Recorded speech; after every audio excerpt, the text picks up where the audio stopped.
அல்லேலூயா.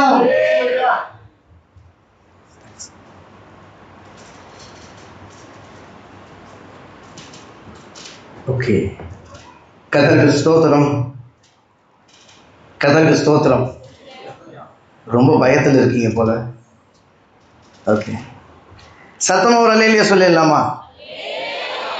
எவ்வளோ பேர் மகிழ்ச்சியாக இருக்கிறீங்க? கர்த்தருக்குள் மகிழ்ச்சியாக இருப்பதே, வசனத்தை கம்ப்ளீட் பண்ணுங்கப்பா. கர்த்தருக்குள் மகிழ்ச்சியாக இருப்பதே என்னுடைய பலன். யார் சொன்னது? யாரோ சொல்லிட்டு போறாங்க, விடுங்களேன். நெகேமியா 8:10 எடுத்து வாசிங்க பார்க்கலாம், சத்தமாக எடுத்து.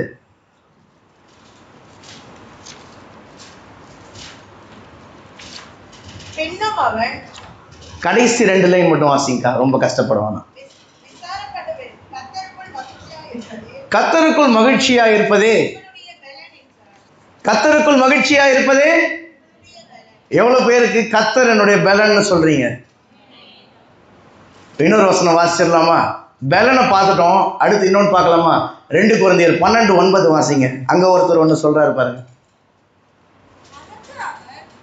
அதற்கு அவர், என் கிருபை உனக்கு போதும், பலவீனத்திலே எனக்கு இருக்கு என் பலம். அதுக்கு இதுக்கு என்ன வித்தியாசம்? எவ்வளவு பேருக்கு தெரியும்? பலத்தினாலும் அல்ல, பராக்கிரமத்தினாலும் அல்ல. எவ்வளவு பேர் சொல்ல முடியும் கர்த்தர் தான் என்னுடைய பலன்? சத்தம் ஒரு அல்லேலூயா சொல்லுங்க பார்க்கலாம். கர்த்தர் தான் என்னுடைய பலம். சத்தம் ஒரு அல்லேலூயா சொல்லுங்க பார்க்கலாம். ஓகே, ஆபிரகாம் தேவன் சொல்றாரு, நான் உன் கேடகமும் உன் மகா பெரிய பலனுமா இருக்கிறேன். தமிழ் பைபிளிலே 3 விதமான காரியங்கள் இருக்குல்ல. பலனும் தேவன் தான், பலமும் தேவன் தான், பலனும் தேவன் தான். கண்களை மூடி செபிப்போம். எங்களை அதிகமாய் நேசிக்கிற நல்ல பிதாவே, நீர் எங்களுக்கு பலனாக இருக்கிறீர், நீர் எங்களுக்கு பலமாக இருக்கிறீர், நீர் எங்களுக்கு பலனாக இருக்கிறீர். உமக்கு நன்றி அப்பா. எங்களோடு நீர் பேசும். அன்றைக்கு அந்த குட்டி சாமுவேல், கர்த்தாவே சொல்லும் அடியேன் கேட்கிறேன் என்று சொன்ன பொழுது அவனோடு நீர் பேசினீர். பிரத்யட்சமான தரிசனம் இல்லை, கர்த்தருடைய வார்த்தை அபூர்வமாக இருந்த அந்த காலத்தில் நீர் சாமுவேலோடு பேசினீர். இன்றைக்கு இந்த காலை வேளையில் எங்களோடு பேசும். நாங்கள் கேட்கிறோம், மீட்பர் இயேசுவின் மூலம் கேட்கிறோம் நல்ல பிதாவே, ஆமென். எடுத்தவர்கள் வாசிக்கலாம். யோவான் 20வது அதிகாரம் 19வது வசனம். வாரத்தின் முதல் நாளாகிய அன்றைய தினம் சாயங்கால வேளையிலே சீஷர்கள் கூடியிருந்த இடத்தில் யூதர்களுக்கு பயந்ததினால் கதவுகள் பூட்டி இருக்கையில் இயேசு வந்து நடுவே நின்று உங்களுக்கு சமாதானம் என்றார். எல்லாம் பக்கத்துல பார்த்து சொல்லுங்க, உங்களுக்கு சமாதானம். இயேசு கிறிஸ்து உயிர் தெழுந்த போது சீஷர்களுக்கு தெரியல. சீஷர்கள்லாம் ஓடிட்டாங்க இயேசுவை பிடிச்ச உடனே. குட் ஃப்ரைடே அன்னைக்கு அதெல்லாம் நீங்கள் தியானிச்சிருப்பீங்கல்ல. 12 சீஷர்களில் ஒருத்தன் என்ன பண்ணிட்டான்? இந்த கையில் 30 வெள்ளிக்காசை வாங்கிட்டு இந்த கையில் இவர் தான் இயேசுன்னு காட்டி கொடுத்து ஒரு முத்தம் கொடுத்துட்டு ஓடிட்டான். இன்னொரு சீஷன், எனக்கு இவரை தெரியவே தெரியாதுன்னு சத்தியம் பண்ணி சபிச்சு அசிங்கமாக திட்டான். இயேசுவையே சத்தியம் பண்ணி சபித்து, இந்த மனுஷனை நான் அறியேன்னு சொல்லிட்டு அவன் ஒரு தடவை இல்லை 3 முறை மறுதலிச்சிட்டான். இப்போ இயேசு சிலுவையில் அறைஞ்சிட்டாங்க. 3.5 வருஷம் கூடவே இருந்தவர், உண்ண உணவு ஒரே ஒன்றா சாப்பிட்ருக்காங்க, ஒரே இடத்துல படுத்திருக்காங்க. இப்போ இயேசு இல்லை. அடுத்து எங்களை எப்போ பிடிப்பாங்களோன்னு ஒரு பயம், ஒரு கலக்கம். கதவுகள் எப்படி இருந்தது? பூட்டப்பட்டிருந்தது. இங்கே பார்க்குற எல்லாமே ஓப்பனாக இருக்குது. கர்த்தருக்கு ஸ்தோத்திரம். அங்கே எப்படி இருந்தது? கதவுகள் பூட்டி ரொம்ப பயத்தில் இருக்காங்க. அடுத்து யாரை வந்து பிடிச்சிட்டு போவாங்களோ தெரியலையேன்னு. அப்பொழுது இயேசு பூட்டப்பட்டிருக்கிற அதற்குள்ளாக வந்து என்ன சொல்றாரு? என்ன சொல்றாரு? உங்களுக்கு சமாதானம் என்று சொல்றாருல. இருதயத்துல கலக்கம் இருக்கும்போது எது இருக்காது? எதுவும் இருக்காது. இயேசுவினுடைய சீஷர்கள் பின்னாட்களில் நம்ம பார்த்தபோது அவங்க பெரிய பெரிய ஊழியெல்லாம் செஞ்சாங்க. மரித்தவர்களை உயிரோடு எழுப்பினாங்க. பேதுரு நடந்து போகும்போது பேதுருவோட நிழல் பட்டு என்ன ஆச்சு? சுகம் வந்தது.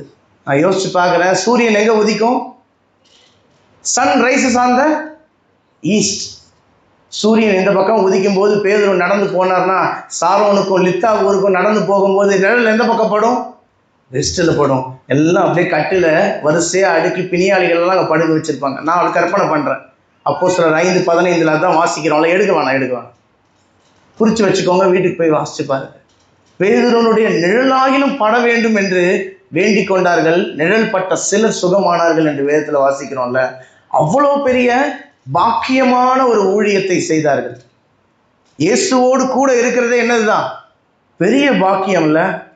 அவ்வளோ பெரிய பாக்கியமான ஊழியத்தை செய்தவர்கள் இப்பொழுது கதவுகள் பூட்டி உள்ள என்னவா இருக்கிறாங்க? பயத்தோடு, ஒரு நடுக்கத்தோடு இருக்கிறாங்க. எவ்வளோ பேர் சொல்ல முடியும் நான் பயந்ததே இல்லை? நான் சொல்ல முடியாது. அண்ணா நீங்களும் சொல்ல மாட்டீங்கல்ல? யாராலையும் சொல்ல முடியாதுல்ல? பயந்ததே இல்லைன்னு யாராவது சொல்ல முடியுமா?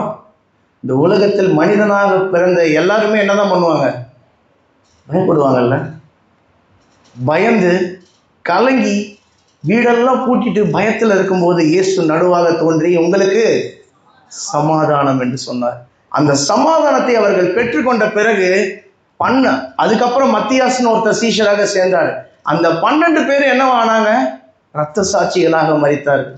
இயேசு கிறிஸ்து சிலுவையில் அறையில பிடிச்சிட்டு போனவொடனே எல்லாரும் ஓடிட்டாங்க, தெரிச்சு ஓடிட்டாங்க. மார்க் 14ஆம் அதிகாரத்தில் வாசிக்கிறோம். எடுக்க வேணாம். ஒரு வாலிபன் தன்னுடைய வஸ்திரத்தை போட்டு விட்டு நிர்வாணமாய் ஓடினானோ. நம்ம பாஷையில சொல்லணும், துண்டை காணும் துணியை காணும்னு. அப்படி ஓடினவங்க உங்களுக்கு சமாதானம் என்று இயேசு சொல்லி அவங்களுடைய இருதயத்தில் சமாதானத்தை தந்த பின்பு அவர்கள் இரத்த சாட்சிகளாக மரிக்க துணிந்து விட்டார்கள். அந்த சமாதானம் தான் நம்மளுக்கு தேவன் இந்த உயிர்த்தெழுந்த நாளில் தரப்போறார். பயம் எல்லாருக்குமே பயம் இருக்குதான். ஆனால் அந்த பயத்தை போக்குவதற்காக தான் இயேசு பூட்டப்பட்ட வீட்டுக்குள்ளாக வந்தார்ல. உங்களுக்கு சமாதானம். யோவான் 14:27 வாசிக்கிறோம்.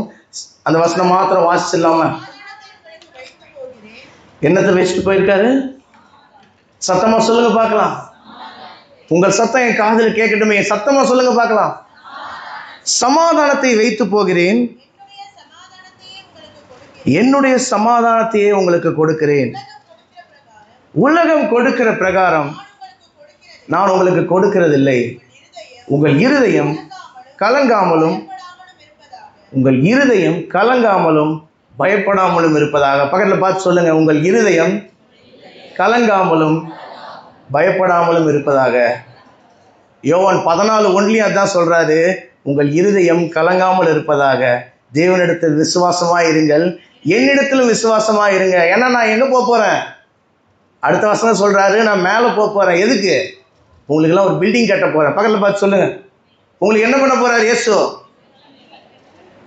பூமியில் நீங்கள் பில்டிங் கட்டுறீங்களே இல்லையோ, உங்களுக்கு பரலோகத்தில் என்ன கட்ட போகிறாரு? உங்களுக்கு எல்லாருக்கும் ஒரு அழகான பில்டிங் இருக்குது. அது எப்படி இருக்கும்னு நீங்களே தேவன்கிட்ட கேளுங்க. பிலிப்பியர் 3:20 அப்போஸ்தலனாகிய பவுல் சொல்கிறாரு, நம்முடைய குடியிருப்பு காலவாக்கத்தில் இருக்கிறது. அப்படியா இருக்கு பைபிள்ல? பரலோகத்தில் இருக்கிறது. அங்கே இருந்து கர்த்தராகிய இயேசு என்னும் ரட்சகர் வர எதிர்பார்த்து எவ்வளோ பேர் காத்திருக்கிறீங்க? எப்போதான் 7 மணி ஆகும்னு காத்திருக்கிறீங்களா? இல்லை, பவுல் சொல்றாரு நம்முடைய குடியிருப்பு பரலோகத்தில் இருக்கிறது. இங்கிலீஷ் பைபிளில் பார்த்தீங்கன்னா ரொம்ப அழகாக இருக்கும். சிட்டிசன்ஷிப் அப்படின்ற வார்த்தை இருக்கும். நம்ம என்ன சிட்டிசன்? நம்ம என்ன சிட்டிசன்? Indian citizens. இல்லை, யூஎஸ்ல போயிட்டு அங்கே கிரீன் கார்டு வாங்கிட்டா யூஎஸ் சிட்டிசன். இல்லை, சில பேர் டபுள் சிட்டிசன் இருப்பாங்க, டியூவல் சிட்டிசன் இருப்பாங்க. அவங்க ஓட்டு போடலாம், அந்த உரிமைலாம் இருக்கு. ஆனால் பவுல் சொல்றாரு நம்முடைய குடியிருப்பு பரலோகத்தில் இருக்கிறது. அங்கே போகிறதுக்கு டிக்கெட் வாங்கிட்டீங்களா? அதுக்கு தான் இயேசு சொல்றாரு, உங்கள் இருதயம் கலங்காதிருப்பதாக. உங்கள் இருதயம் கலங்காதிருப்பதாக. சமாதானத்தை நான் உங்களுக்கு வைத்து போகிறேன். சமாதானத்தை நான் உங்களுக்கு வைத்து போகிறேன்.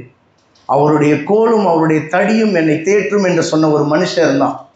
கர்த்தரை நான் எனக்கு முன்பாக வைத்திருக்கிறேன், அவர் என் வலது பரிசத்தில் இருப்பதனால என்னை ஒருத்தனும் அசைக்க முடியாதுன்னு சொன்னான் அந்த மனுஷன்.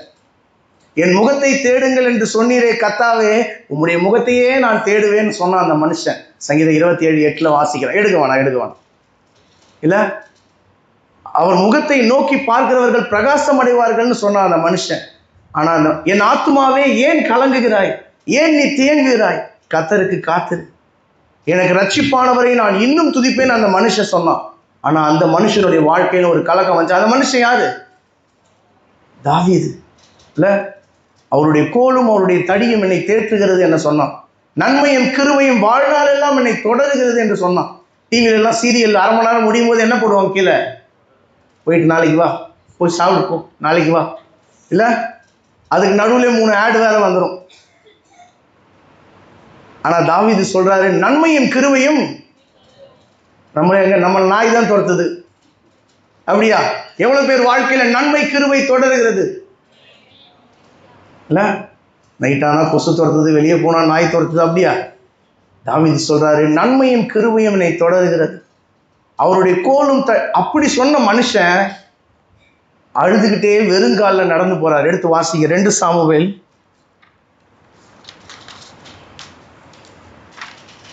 15ஆம் அதிகாரம் அதோட 30வது வசனத்தை வாசிங்க பார்க்கலாம். தாவீது எப்படி தன் முகத்தை மூடி, அவர் முகத்தை நோக்கி பார்த்தவன் பிரகாசம் அடைந்தான் என்று சொன்ன மனுஷன் இப்ப முகத்தை என்ன வச்சுருக்கிறாரு? மூடிக்கிட்டு வெட்கப்பட்டு. தாவீது தன் முகத்தை மூடி வெறும் காலால் நடந்து. ஒரு ராஜாவுக்கு வந்த நிலைமையை பார்த்தீங்களா இல்ல? ஒரு ராஜாவுக்கு வந்த நிலைமையை பாருங்க. வெறும் காலால் நடந்து அழுது கொண்டே ஒலிவ மலையின் மேல் ஏறி போனான். யோசிச்சு பாருங்களேன். சாதாரண வெறுங்காலில் தார் ரோட்ல நின்னாலே கால் என்ன ஆயிடும்? கொப்பளம் வர அளவுக்கு அவ்வளோ சூடா இருக்கும். நின்று இருக்கீங்களா யாராச்சும் நடுவையில்? நிற்காதீங்க, சஜஸ்ட் பண்ணவே மாட்டேன், ரொம்ப எரிஞ்சிடும். ஆனா அவர் எங்க நடந்து போறாரா? ஒலிவ மலைக்கு வெறுங்காலால் தன்னுடைய முகத்தை மூடிக்கொண்டு அழுது கொண்டு. தாவீதினுடைய குட் சைடு தான் நம்ம பார்த்துருக்கிறோம். தாவீது தேவனுடைய இருதயத்துக்கு ஏற்ற மனுஷன். அப்போஸ்தலர் 13ஆம் அதிகாரத்தில் நம்ம வாசிக்கிறோம். எடுக்க வேணாம், அப்போஸ்தலர் 13:17 வாசிக்கிறோம், வேணா குறிச்சு வச்சுக்கோங்க. தாவீது தேவனுடைய மனுஷனுக்கு ஏற்றவன். எவ்வளவு பேர் கையில கீ செயின் வச்சிருக்கீங்க? பைக் கீ வச்சிருக்கீங்களா? தூக்கி காமிங்க பார்க்கலாம். எல்லாரும் பைபிள் தான் தூக்கி காமி. இவரு பைக் கீ. எல்லாரும் கையில ஒரு கீ செயின் இருக்கா?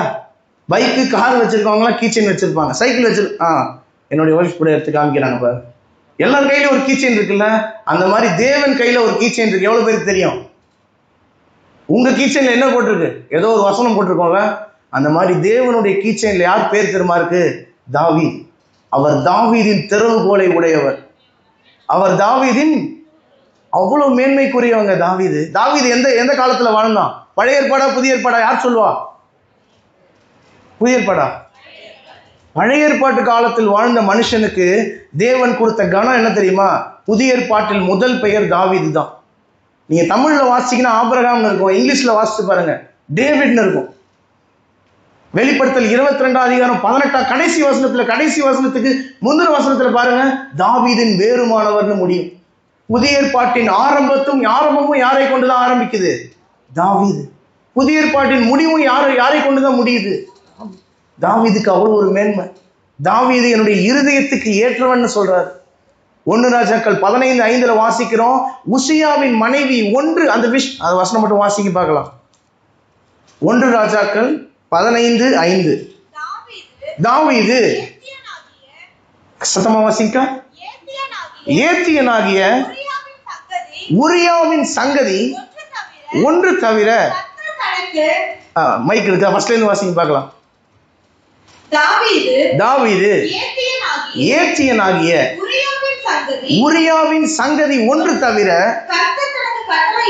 கர்த்தர் தனக்கு கட்டளையிட்டதிலே உயிரோடு இருந்த நாள் எல்லாமே ஒன்றையும் விட்டு விலகாமல் அவர் பார்வைக்கு. ஆமென். தாவீது அந்த உரியாவின் மனைவி பத்சேபாள் அந்த ஒரு காரியத்துல தான் தவறி போனாரு. பைபிள் சொல்லுது, பைபிள் சாட்சி சொல்லுது.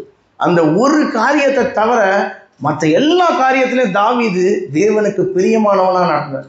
அந்த ஒரு காரியமும் நாத்தான் தீர்க்கதரிசி வந்து சொன்ன உடனே அழுது கண்ணீர் விட்டு அழுது. அது ஒரு அதிகாரமாவே பைபிள்ல எழுதப்பட்டிருக்கு. சங்கீதம் 51. எனக்கு பைபிள் பிடிக்க என்ன தெரியுமா காரணம்? பைபிள் நான் ரொம்ப நேசிக்க என்ன தெரியுமா காரணம்? எல்லா மனிதர்களுடைய குறையுமே பைபிள்ல எழுதப்பட்டு. எல்லா மனுஷன் எங்கெங்க பயந்தாங்க எல்லாமே பைபிள் எழுதப்பட்டு.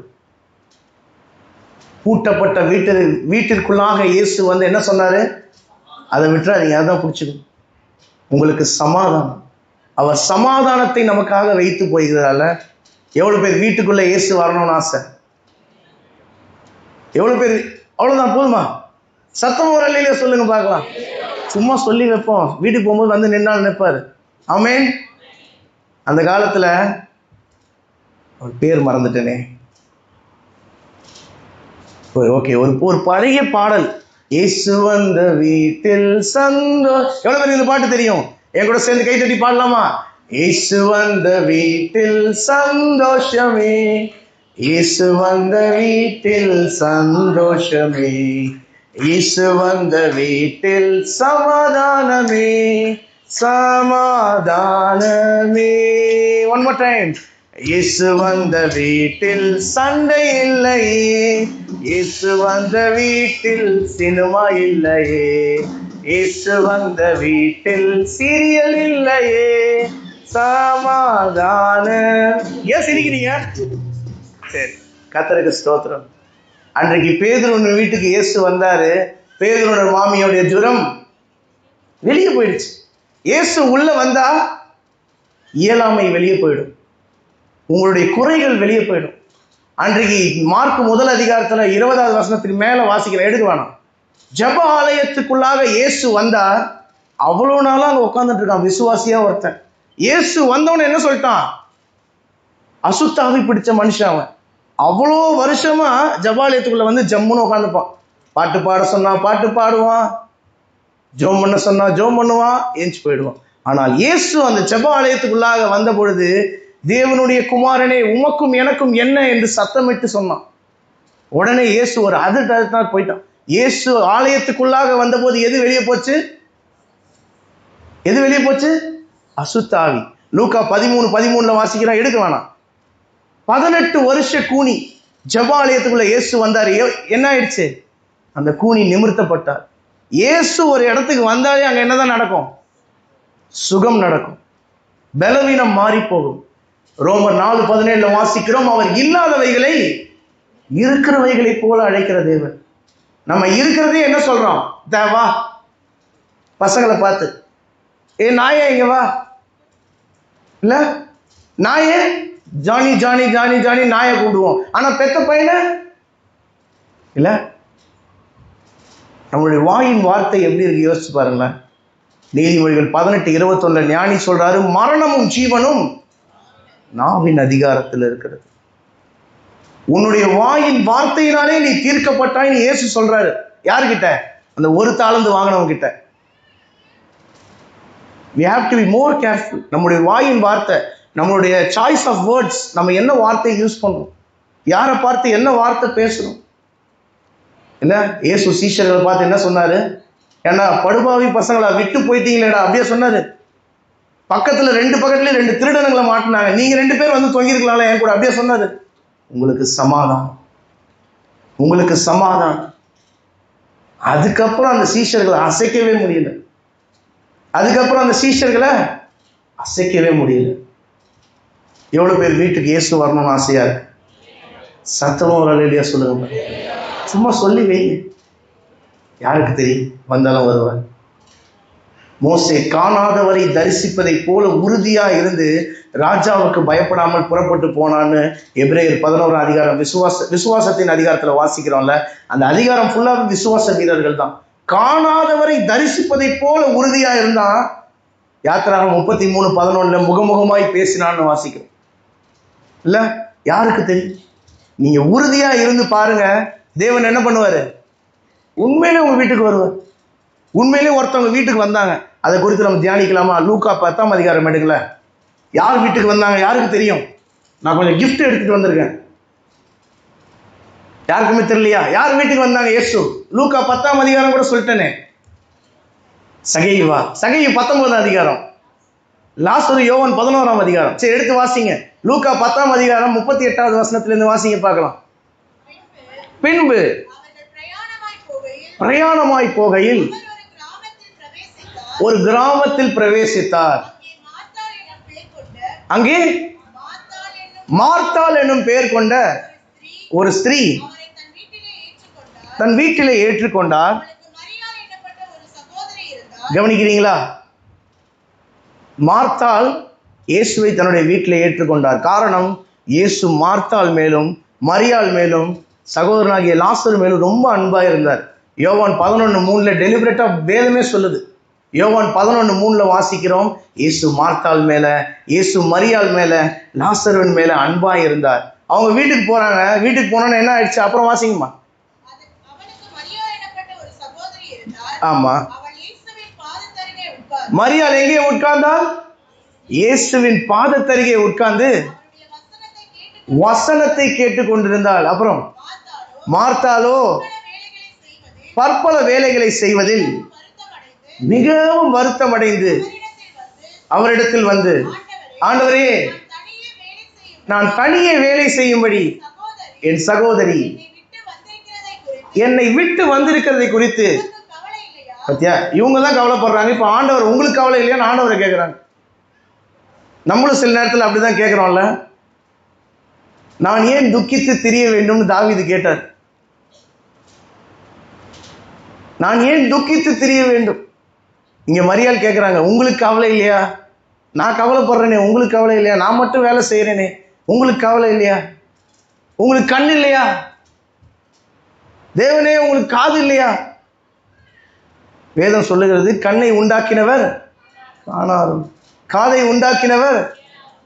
இருதயத்துல கலக்கம் இருக்கிறதுனால தான் நமக்கு இந்த வார்த்தை எல்லாம் வருது. யார் யாரெல்லாம் இந்த மாதிரி வார்த்தையை சொல்லியிருக்கீங்க? நான் சொல்லியிருக்கேன். அறியாமையுள்ள காலங்களை தேவன் காணாதவர் போல இருந்தார். அதனால தான் என்ன மன்னிச்சிட்டார். அண்ணன் சிரிக்கிறார். ஓகே, கர்த்தருக்கு ஸ்தோத்திரம். மரியாள் மார்த்தாள் என்ன சொல்றாங்க? கவலைப்பட்டார்கள். ஆண்டவர்கிட்ட போயிட்டு உங்களுக்கு கவலை இல்லையான்னு கேட்கிறாங்க. வாசிக்க தொடர்ந்து. எனக்கு உதவி செய்யும்படி, எனக்கு உதவி செய்யும்படி மரியாள் இடத்துல சொல்லும். உங்க பாதத்தருகே உட்கார்ந்து இருக்காங்களே, மரியாள்கிட்ட கொஞ்சம் சொல்லி அனுப்பிச்சு விடுங்க. அந்த பாத்திரத்தெல்லாம் தேய்ங்க. என் வைஃப் சொல்லுவாங்க, பாத்திரம் எல்லாம் நான் தேய்ச்சிடுறேன், இந்த கரண்டிங்க மாத்திரம் நீ தேய்ப்பா. கரண்டி தேய்க்கிறது எனக்கு பிடிக்கவே இல்லை. அதே மாதிரிதான் மார்த்தாள் கூப்பிடுறாங்க. இல்லை, நல்ல மனைவியை தேவன் எனக்கு கொடுத்துருக்கிறார். தோசை ரவுண்ட் ரவுண்டா போடுவாங்க. சில பேர் வீட்டில் நான் தோசை சாப்பிட்ருக்கேன், எல்லா நாட்டு மேப்பும் அங்கே தான் இருக்கும். இது ஆஸ்திரேலியா மேப்பு, இது ஸ்ரீலங்கா மேப்பு, என்னப்பா இது குட்டியா இருக்கு, இது அயர்லாண்டு இல்லை? ஆமாம், கர்த்தர் எனக்கு தந்த நல்ல மனைவிக்காக நான் ஸ்தோத்தரிக்கிறேன். நல்லா ரவுண்ட் ரவுண்டா தோசை போட்டு தருவாங்க. சரி, ஓகே, வாசிங்கம்மா. மார்த்தாள் இப்போ யாரை கூப்பிடுறாங்க? மரியாளை கூப்பிடுறாங்க. வேலை செய்ய கொஞ்சம் ஹெல்ப் பண்ணுங்கன்னு இயேசுகிட்ட ரெக்கமெண்டேஷன். இயேசுகிட்டே ரெக்கமெண்டேஷன். வாசிங்க. மார்த்தாளே, மார்த்தாளே, நீ அநேக காரியங்களை குறித்து, உங்களை பார்த்து தான் சொல்றாரு. மார்த்தாளே, மார்த்தாளே, நீ அநேக காரியங்களை குறித்து. இங்க நிறைய மார்த்தாள் இருக்கிறீங்க. பாய் சைட்லேயும் தான், பேரு தான் மாறி இருக்கு. அநேக காரியங்களை குறித்து கவலைப்பட்டு கலங்குகிறாய். இயேசு யார் வீட்டில் தான் இருக்காங்க? யார் வீட்டில் இருக்கார் இயேசு? மார்த்தாள் வீட்டில். பார்த்தீங்களா? வீட்டில் இயேசு இருக்கும்போதே மார்த்தாளுக்கு என்னது? கலக்கம். நான் மாத்திரம் அப்படி இருக்க மாட்டேன்னு நான் விசுவாசிக்கிறேன். இயேசு மாத்திரம் என் வீட்டுக்கு வந்துட்டா போதும். சகையை வீட்டுக்கு இயேசு வந்தார். சகையை என்ன பண்ணான்? மரத்திலிருந்து குதிச்சிருப்பான்னு நினைக்கிறேன். சந்தோஷத்தோடு கீழே இறங்கி கையை பிடிச்சிட்டு கூப்பிட்டு போறான். உடனே சுத்தி இருக்கிறவங்கலாம், இவன் பாவியான மனுஷன், இவன் வீட்டிலே போய் தங்க போறீங்கன்னு சகைக்கு பயம் வந்துச்சு. ஐயோ, என்னை விட்டு போயிடுவாரோன்னு சொல்லிட்டு சகை என்ன தெரியுமா சொன்னா? என் ஆஸ்தியில பாதியை தந்துடுறேன்ப்பா, நான் யார்த்தையும் அநியாயமா வேணாம், நாளை தனியா தரேன், விட்டுருங்க, எனக்கு இயேசுவா வேணும். பவுல் சொல்றாரு, எனக்கு லாபமானவைகள் அவை அனைத்தையுமே கர்த்தராக இயேசு கிறிஸ்துவை அறிகிற அறிவின் மேன்மைக்காக நான் நஷ்டம் என்று எண்ணுகிறேன். சகையுக்கு இயேசுவை பார்த்தோன்னு வந்துச்சே சந்தோஷம்.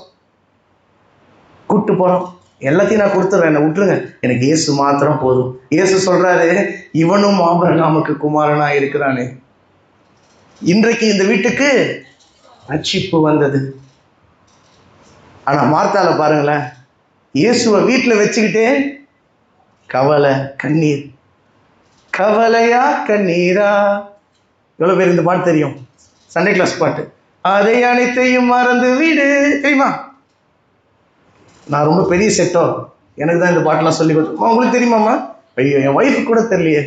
கவலையா கண்ணீரா அதை அனைத்தையும் மறந்து விடு, நம் இயேசு இருக்கிறார், அவர் எல்லாம் பார்த்து கொள்வார். நம் இயேசு இருக்கிறார், அவர் எல்லாம் நீங்க கை தட்டலன்னு தம்பியே வந்து அடிக்க ஆரம்பிச்சிட்டாரு. பல்லமா, கவலையா கண்ணீரா அதை அனைத்தையும் மறந்து விடு, கவலையா கண்ணீரா அதை அனைத்தையும் பக்கத்துல பார்த்து சொல்லலாமா? கவலையா கண்ணீரா அதை அனைத்தையும் மறந்து, ஒன் மோர் டைம் பக்கத்துல பார்த்து, கவலையா கண்ணீரா அதை அனைத்தையும் மறந்து விடு, காரணம் என் இயேசு இருக்கிறார், அவர் எல்லாம் பார்த்து கொள்வார். என் இயேசு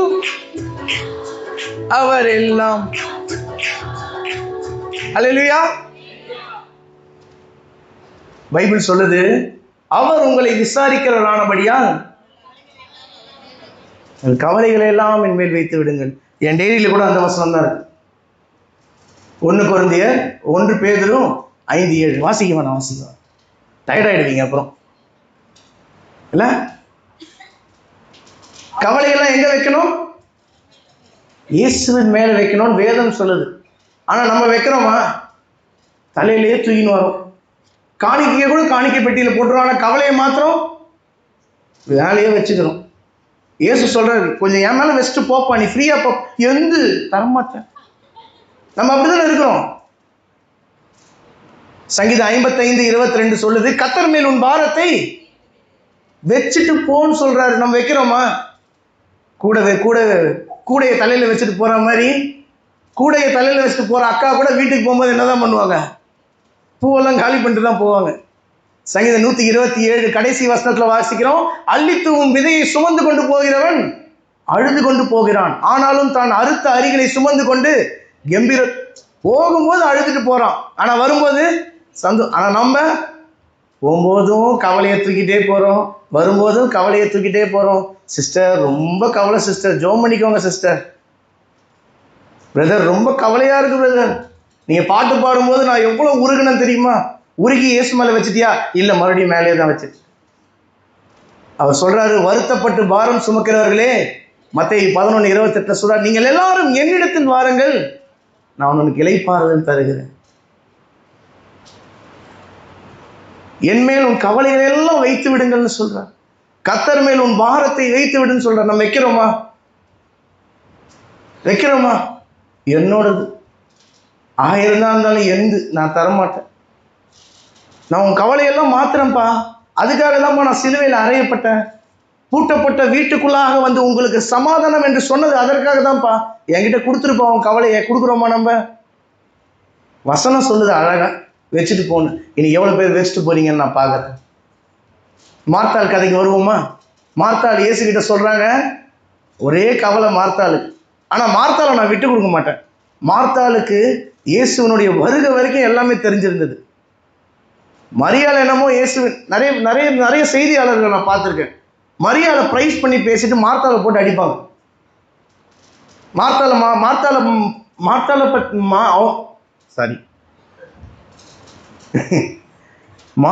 மாதிரி மாத்திரம் இருந்துடக்கூடாதுன்னு என் ஒய்ஃப் ஏறும்போதே சொன்னான், பொறுமையா பேசு, வாய் ரோல் ஆயிடும் உனக்கு அப்படின்னு. மறந்துட்டேன்பா. மார்த்தாள மாதிரி மாத்திரம் இருந்துடக்கூடாது, மரியாதை போல தன்னை விட்டு எடுபடாத நல்ல பங்கை தெரிந்து கொள்ள வேண்டும், அல்லேலூயா அப்படின்னு நிறைய பேர் சொல்லி நான் கேட்டிருக்கேன். மார்த்தாள் பாவம் தானே, எவ்வளவு வேலை செய்யறாங்க. மார்த்தாளுக்கு இயேசுவின் வருகை வரைக்கும் தெரிஞ்சிருக்கு. கிறிஸ்துவின் வருகையில் என்னுடைய சகோதரன் உயிர்த்தெழுந்திருப்பான் என்பதை அறிந்திருக்கிறேன்.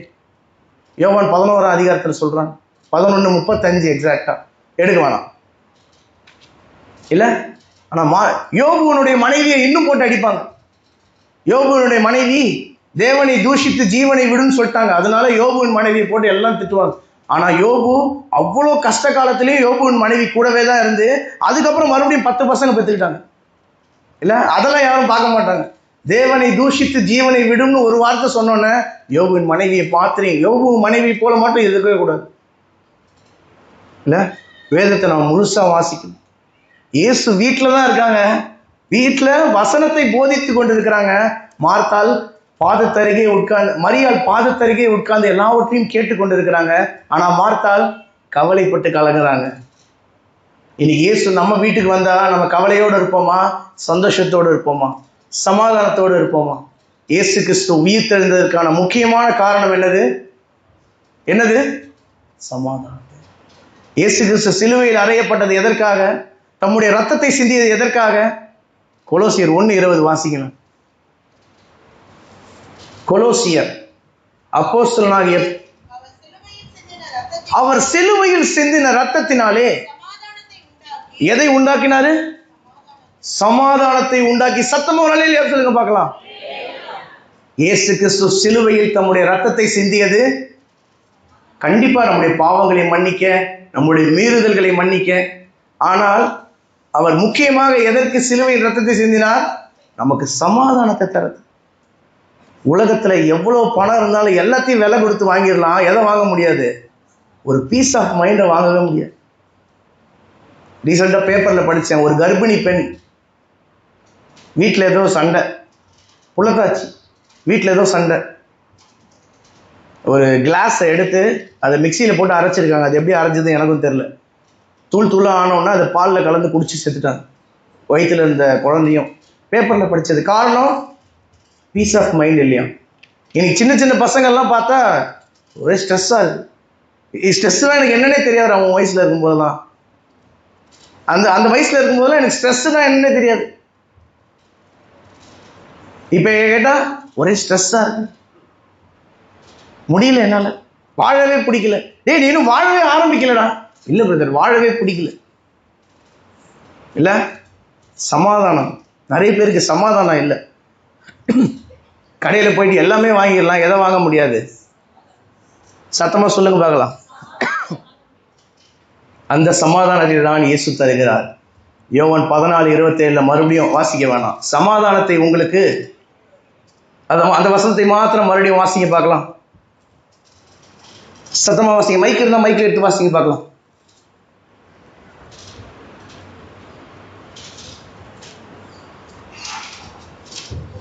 சமாதானத்தை உங்களுக்கு வைத்து போகிறேன், என்னுடைய சமாதானத்தையே உங்களுக்கு கொடுக்கிறேன். உலகம் கொடுக்கிற பிரகாரம் நான் உங்களுக்கு கொடுக்கிறதில்லை. உங்கள் இருதயம் கலங்காமலும் பயப்படாமலும் இருப்பதாக. ஆமென். அவர் சமாதானத்தை நம்மளுக்கு தருகிற தேவன். அவர் சிலுவையில் ரத்தம் சிந்தியது எதற்காக? கொலோசியர் 1:20 வாசிச்சோம்ல, சமாதானத்தை தருவதற்காக.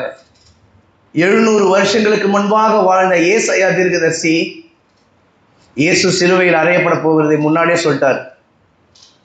ஏசாயா 53ஆம் அதிகாரம் ஃபுல்லா அதுதான். அதுல 5வது வசனத்தை வாசிங்களேன்.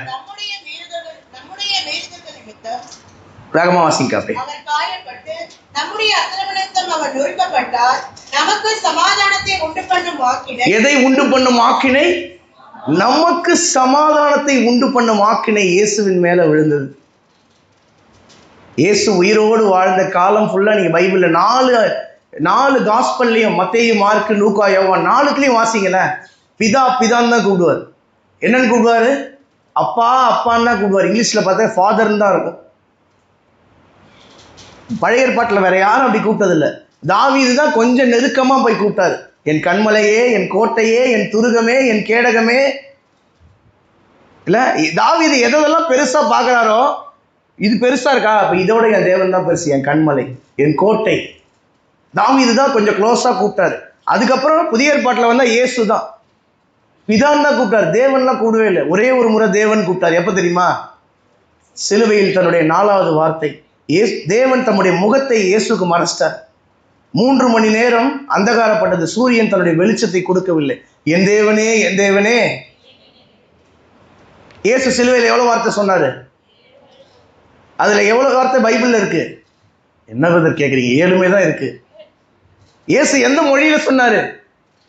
தமிழ்ல சொன்னாரு, அரமேய மொழியில சொன்னாரு. ஆனா எல்லா வார்த்தையும் பைபிள் எப்படி இருக்கு?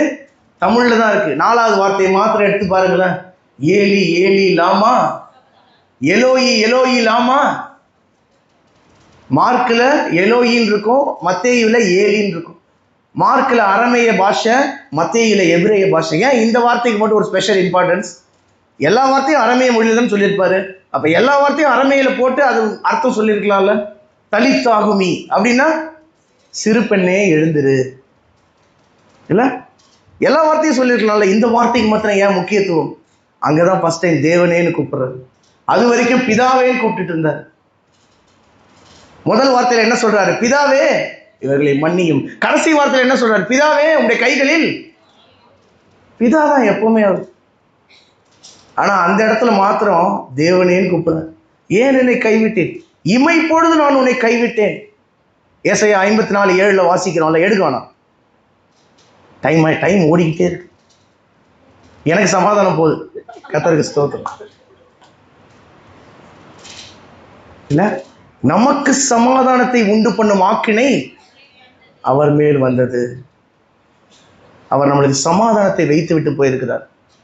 அவர் சமாதான காரணராகி, எபேசியர் 3:13 வாசிக்கிற, எடுக்குவான் இல்ல, அவர் நாமமே என்னதுதான்?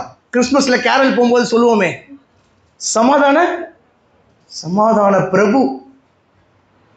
சமாதான பிரபு. எனக்கு ஒரு ஃப்ரெண்டு தெரியும், லிவிங் பிரபுன்னு ஒருத்தன். சனிக்கிழமையான ஃபோன் பண்ணி மேட்ச் கூப்பிடுவான். இங்க என்னது? ஏசாயா 9:6 வாசிக்கிறோம், சமாதான பிரபு. அவர் சமாதானத்தை நம்மளுக்கு தருகிற தேவனாய் இருக்கிறார். மார்த்தாள் வீட்டுக்குள்ளே தான் இயேசு இருந்தார். ஆனா மார்த்தாளுக்கு அநேக காரியங்களை குறித்து கவலைப்பட்டு கலங்குகிறாய். நம்ம வீட்டில் போர்டு மாட்டிருப்போம், அவர் உங்களை விசாரிக்கிறவரானபடியால். போர்டுலாம் இருக்கு. அந்த வசனம் இங்க இருக்குதா? நீதிமொழிகள் 3:2 வாசிக்கிறோம், வசனம் இருதயமாகிய பலகையில எழுதணுமா? எடுக்க வேணாம் இல்ல, நம்மளுடைய இருதயமாகிய பலகையில் அந்த வசனம் இருக்கிறதா? எழுத்து கொள்ளும், ஆவிதான் உயிர்ப்பிக்கும். அந்த வார்த்தை என்னவா மாறணும்? ஆவியாக மாறணும்.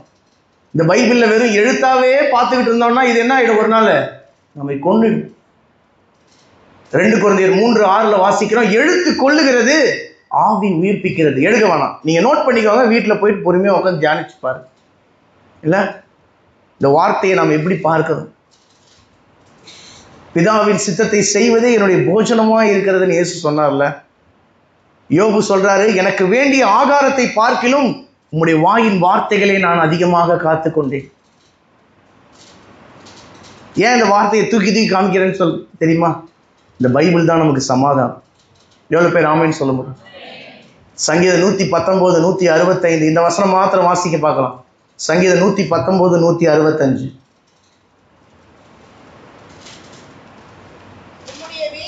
உம்முடைய வேதத்தை நேசிக்கிறவர்களுக்கு சமாதானம் உண்டு. அப்படியா இருக்கு பைபிள்ல? மிகுந்த சமாதானம் உண்டு, அவர்களுக்கு இடரல் இல்லை. உம்முடைய வேதத்தை நேசிக்கிறவர்களுக்கு. எவ்வளவு பேர் இந்த வேதத்தை நேசிக்கிறீங்க? எவ்வளவு பேர் இந்த வேதத்தை தூக்காமீங்க? எவ்வளவு பேர் இந்த வேதத்தை நேசிக்கிறீங்க? அப்படியே இந்த வேதத்தை திருப்பி சைட்ல பாருங்க, பார்க்கலாம். இப்படி பாருங்க, புதுசா இருக்கா பழசா இருக்கா பாருங்க, பார்க்கலாம். சில பேர் பைபிள் பார்த்துருக்க, நடுவில் மட்டும் ஒரு ஸ்பீட் பிரேக்கர் இருக்கும்.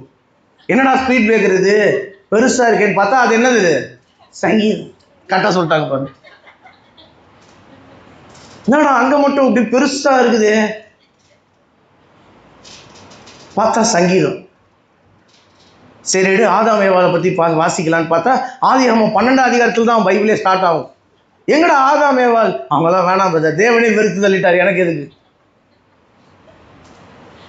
வெளிப்படுத்தல் எங்கன்னா வெளிப்படுத்தல் வெளியே எங்கேயோ போயிருக்கும் இல்ல.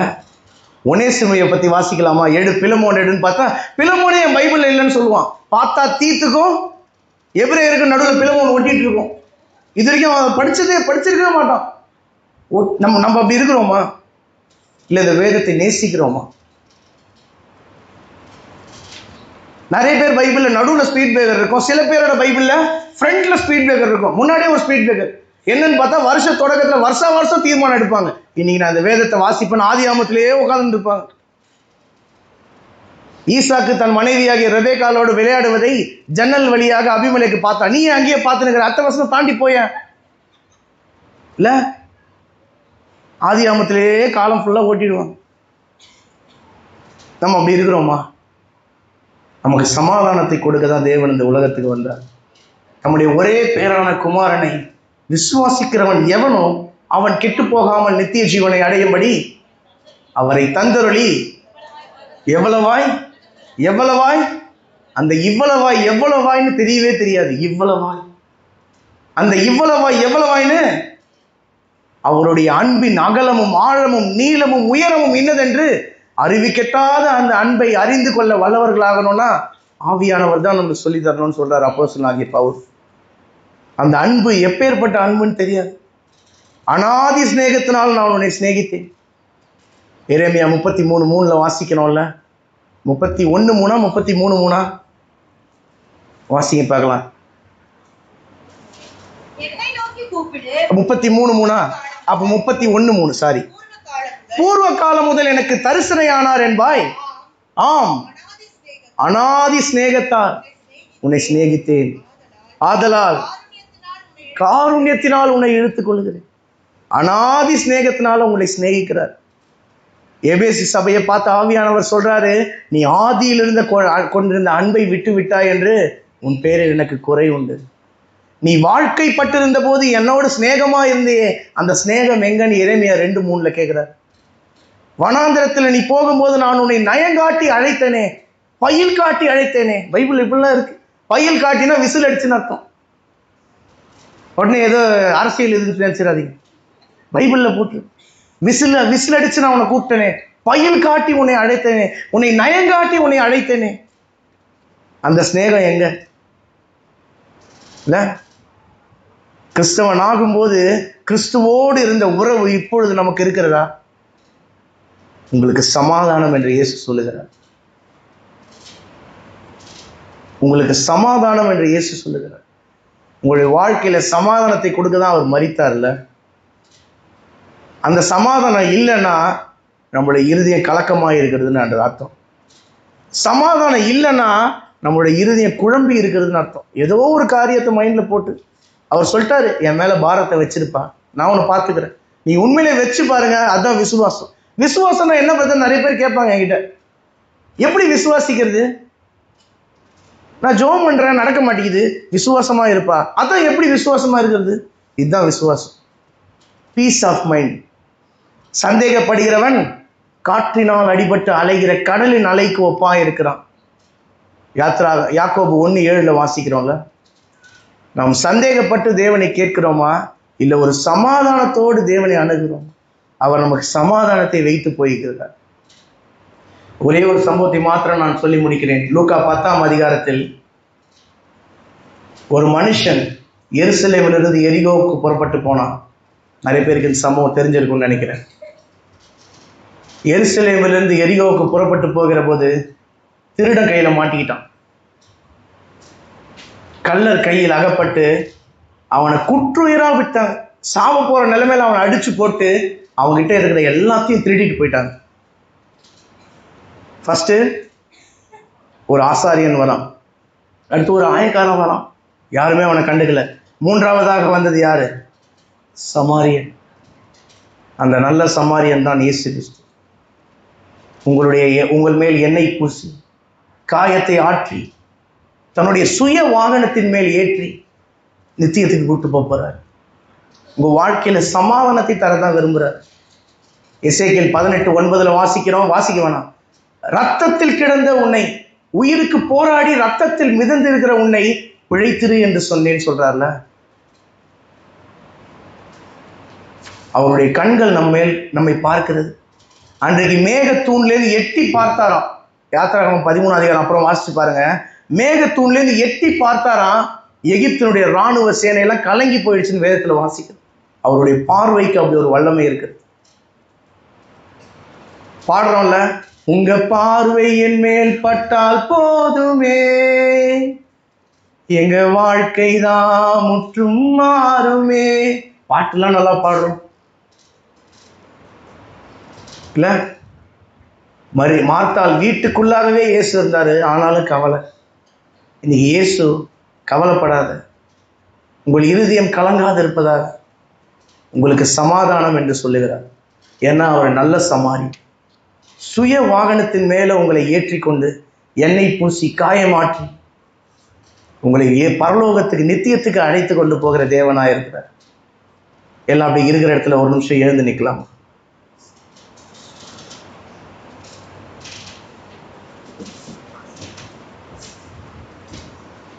நல்ல சமாரியனாக இயேசு நம்முடைய வாழ்க்கையில் இருக்கிறார். நம்ம கிட்ட திருடன், பிசாசு திருடனை போலதான் வருகிறான். எந்த வகையில உங்களை விழுங்கலாமோ என்று வகை தேடி சுற்றி திரிகிறான் இயேசு. பைபிள் சொல்லுது, பிசாசு கர்ஜிக்கிற சிங்கம் போல எவனை விழுங்கலாமோ என்று சுற்றி திரிகிறான். ஆனா இன்னொரு பக்கத்துல இயேசு நன்மை செய்கிறவராக சுற்றி திரிகிறார். அப்போஸ்தலர் 10:38 வாசிக்கிறோம்ல, இயேசு நன்மை செய்கிறவராக சுற்றி திரிகிறார். அவர் நல்ல சமாரியனாக இருக்கிறார். உங்களை தன்னுடைய சுய வாகனத்தின் மேலே ஏற்றி எண்ணெய் பூசி காயங்கள் ஆற்றி நித்தியத்துக்கு நேராக நம்மை வழி நடத்துகிறார். கண்களை மூடி தெரிஞ்சவங்க என்னோடு சேர்ந்து